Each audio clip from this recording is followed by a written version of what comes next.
That Jay-Z and Taylor Swift have in common? Well, the answer is they both had to fight to get ownership rights over their masters. Masters of the original recordings of a musician's work. And this past Friday, Swift revealed she purchased the rights to her masters after a 6-year fight with investors who had bought them from her former record label. We all remember this. In 2019, remember she announced online that her catalog was being sold and she had not been offered the opportunity to buy it herself.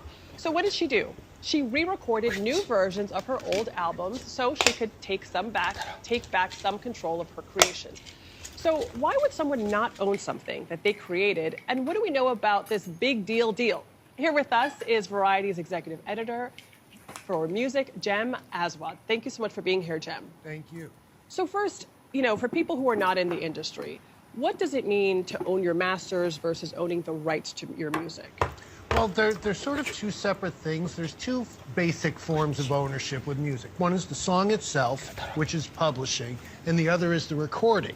And what this is about is the recordings. Her original recordings were with Big Machine Records. It was, at the time, a standard music business contract where the record company owns it. You don't own the recording yourself. This is the underlying physical recording. I mean, back when it was physical, right? Yeah. Okay. Yeah, and things are changing now, largely due to Taylor and her bringing attention to this.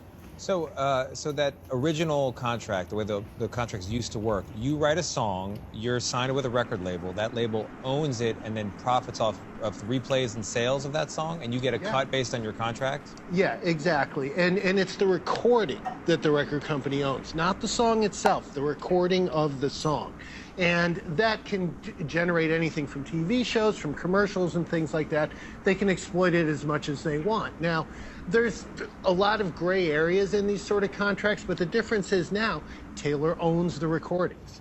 So you had said that this was basically the way the system, this was a standard contract back in the day. Why was this the way the system was set up? Like, I also understand that if I'm an artist and I want to record an album, I need to get a record label deal, right? And then use their infrastructure to record the music. So why is it set up this way? Well, streaming has changed things a lot. Back in the day, you would have to manufacture the actual product of the recorded music, a CD, vinyl, 78s way back in the day, and the average person couldn't really do that.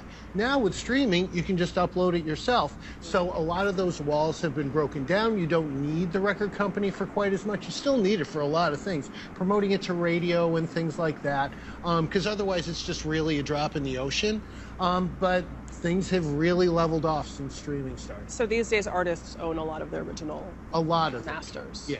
So what's the standard contract now? It's been changed? It's been reimagined? All bets are off. Oh, there is I mean, they'll get away with as much as they can, quite honestly. How big a deal is this deal for Taylor Swift, and what do we know about it? What are the estimates for how much she paid? The estimates are all over the place. It is somewhere in the 100 millions.